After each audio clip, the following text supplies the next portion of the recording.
So hello friends, welcome back again to my YouTube channel. इस video में हम देखेंगे पार्शियल मोलर फ्री एनर्जी, या इसी को केमिकल पोटेंशियल भी कहते हैं। तो जो फ्री एनर्जी हमारा होता है वो फंक्शन होता है temperature, pressure, N1 N2 N3। मतलब ये क्या है, एक एक्सटेंसिव प्रॉपर्टी है और ये किसी भी सिस्टम के मास पे डिपेंड करता है, ठीक है।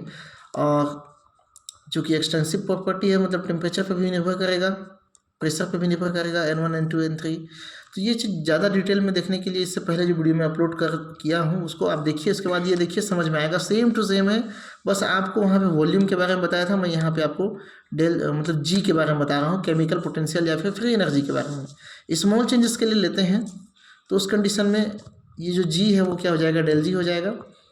इस अवस्था में पार्शियल मोलर केमिकल पोटेंशियल जो होगा वो कुछ इस तरह से होगा, ठीक है। तो डेल जी अपॉन डेल टी, टेम्परेचर के साथ में डेल जी में क्या परिवर्तन होता है उसको ये टर्म बताता है। तो जब टेम्परेचर अगर आप परिवर्तित कर रहे हैं तो टेम्परेचर के साथ में इस पूरे टर्म को मल्टीप्लाई भी करना होता है, इसको कहते हैं डिफ्रेंसिएशन करना, ठीक है।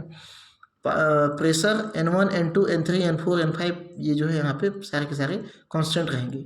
इसी तरह से यहाँ से हम क्या ले लेते हैं, प्रेशर को यदि हम कांस्टेंट रखते हैं तो टेम्परेचर क्या हो जाए, प्रेशर को अगर हम वेरिएबल के रूप में लेते हैं, परिवर्तन के रूप में लेते हैं, तो फिर टेम्परेचर क्या हो जाएगा, कांस्टेंट हो जाएगा।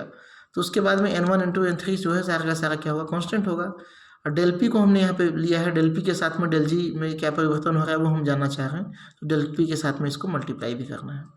इसी तरह से डेल जी के साथ में जो नंबर ऑफ मोल है उसको लेंगे, तो यहाँ पे N1 लिया हमने, तो N2 N3 छोड़ के टी पी को छोड़ के N1 को हम यहाँ पे ले लिए हैं, ठीक है। इस तरह से कभी आप अगला स्टेप लोगे, N2 को लोगे तो फिर N2 को यहाँ पे क्या कर देना, परिवर्तन कर देना, और N1 को कांस्टेंट, ठीक है। समझ में आ रहा है, तो ये लंबा चौड़ा यहाँ बनेगा चैन, ठीक है। एट कांस्टेंट टेम्परेचर और प्रेशर, कांस्टेंट टेम्परेचर और प्रेशर में ये पूरा टर्म क्या हो जाएगा, जीरो हो जाएगा, क्योंकि टेम्परेचर क्या हो गया, परिवर्तन जीरो हो गया, प्रेशर परिवर्तन जीरो हो गया। तो उस कंडीशन में सिस्टम में कोई परिवर्तन नहीं होगा, टेम्परेचर में परिवर्तन नहीं होगा ना प्रेशर में परिवर्तन होगा, तो दोनों टर्म क्या हो गया, जीरो हो गया। बचा क्या, नंबर ऑफ मोल वाला। तो यहाँ पे नंबर ऑफ मोल में क्या कर दिया, यहाँ पे डेल जी अपॉन डेल N1, यहाँ पे डेल जी अपॉन डेल N2, और यहाँ पे क्या है, डेल जी अपॉन डेल N3। अगला क्या आ जाएगा, N4 N5 N6 इस तरह से आएगा। अब N1 को यहाँ पे अगर परिवर्तित कर रहे हैं तो डेल N1 से मल्टीप्लाई भी करना है, डेल N1। अब इस कंडीशन में हमने क्या रखा है, टेम्परेचर और प्रेशर को कांस्टेंट, तो उसको हम क्या करते हैं, ब्रैकेट के बाहर में ये जो डेल जी टेम्परेचर और प्रेशर कांस्टेंट रख देते हैं, ठीक है। तो यहाँ बार बार दिखाने की जरूरत नहीं है, यहाँ पे रहेगा ही रहेगा ये, ठीक है। अब ये जो पूरा टर्म है इसको आप क्या लिख सकते हो, इसको आप जी बार से दर्शा सकते हो। अगर यहाँ पे N1 है तो यहाँ पे जी बार 1 जो है दर्शा सकते हैं, ठीक है। तो बस इसको आपको दर्शा देना है, कुछ नहीं करना। मतलब ये क्या बन जाएगा, डेल जी बार 1 डेल N1, ठीक है।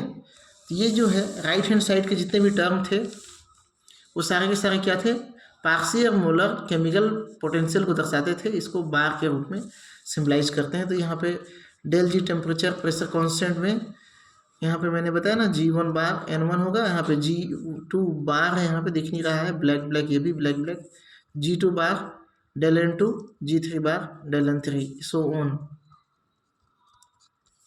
जितना स्टेट है वहाँ तक चला जाएगा ये। मतलब जितने नंबर ऑफ मोल हैं, जितने टाइप्स के कॉन्स्टिट्यूएंट हैं उतने तक चला जाएगा। फॉर ith कंपोनेंट, अगर ith कंपोनेंट के लिए अगर हम लिखें तो ये जो हमारा इक्वेशन था यहाँ का, ठीक है, वो हो जाएगा आपका इस तरह से, जी आई ith स्टेट को दिखाता है, जी आई अपॉन Ni डॉट। तो यहाँ पर टेम्परेचर और प्रेशर दोनों कांस्टेंट है, नंबर ऑफ मोल भी कांस्टेंट हो जाएंगे, कहाँ से कहाँ तक, N1 से लेके Ni-1 तक। यहाँ पे क्या है, I-1, क्योंकि हम ith स्टेट की बात कर रहे हैं, ith कंपोनेंट की बात कर रहे हैं, ठीक है। यही जो एक्सप्रेशन है वो क्या है आपका, पार्शियल मोलर फ्री एनर्जी है, या इसी को पार्शियल मोलर केमिकल पोटेंशियल भी कह सकते हो आप, ठीक है। तो चैनल में बने रहने के लिए आप सभी का थैंक्स, और चैनल में वीडियो में नए हो तो फिर प्लीज़ सब्सक्राइब कर लो, और वीडियो पसंद आ गया होगा तो लाइक कर दीजिए ना, लाइक करने में कंजूसी नहीं करनी चाहिए, थोड़ा सा हमको भी मोटिवेशन मिलता है। तो एक बार फिर से थैंक यू।